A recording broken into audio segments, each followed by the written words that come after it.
al lyk die antwoord soms nog ver.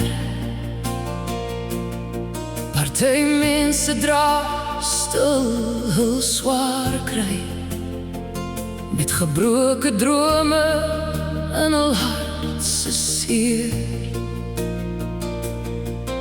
Hulle glimlag en sê ek is okay. Hou op buddy, dit gaan goed met my. Maar diep binne in hul stiltes roep hulle nog na lig en vry. Moenie ophou bid nie, moenie ophou glo, want God werk selfs wanneer ons dit nie sien nie so. Waar hoop langs die pad verlore lê,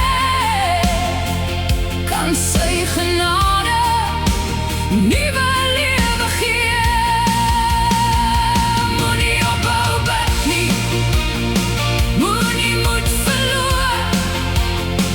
Elke traan wat val, het hy reeds gehoor. Want genade werk soms deur iemand anders se stem, en soms is daardie wonderwerk jou amen. Daar is mense wat alleen bly veg, met vrae wat niemand anders hoor. Hulle dra die wêreld op hul skouers, terwyl hulle glimlag voor jou deur. Maar die Here tel die fluistergebede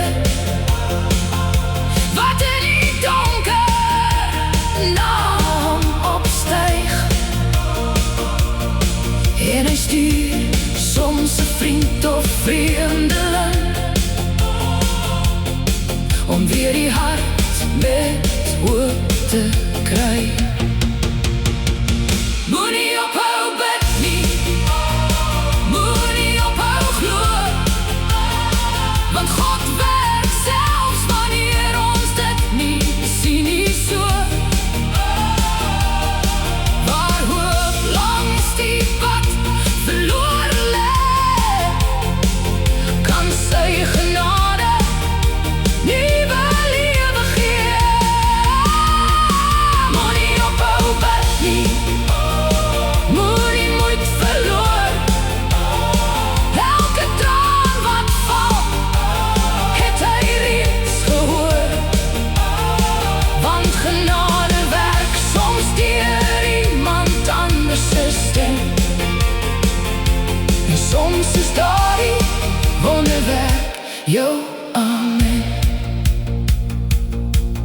As jou hande moeg raak van bid, hou net dan nog 'n bietjie vas, want die antwoord kom nie altyd vinnig nie, maar sy liefde laat jou nooit los.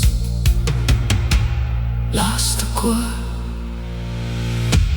Moenie op hom name hemel toe stuur nie, moenie ophou glo, hy hoor. Want genade werk soms met iemand anders sê amen ook, en God maak weer 'n oop deur waar daar geen deur was voor. Moenie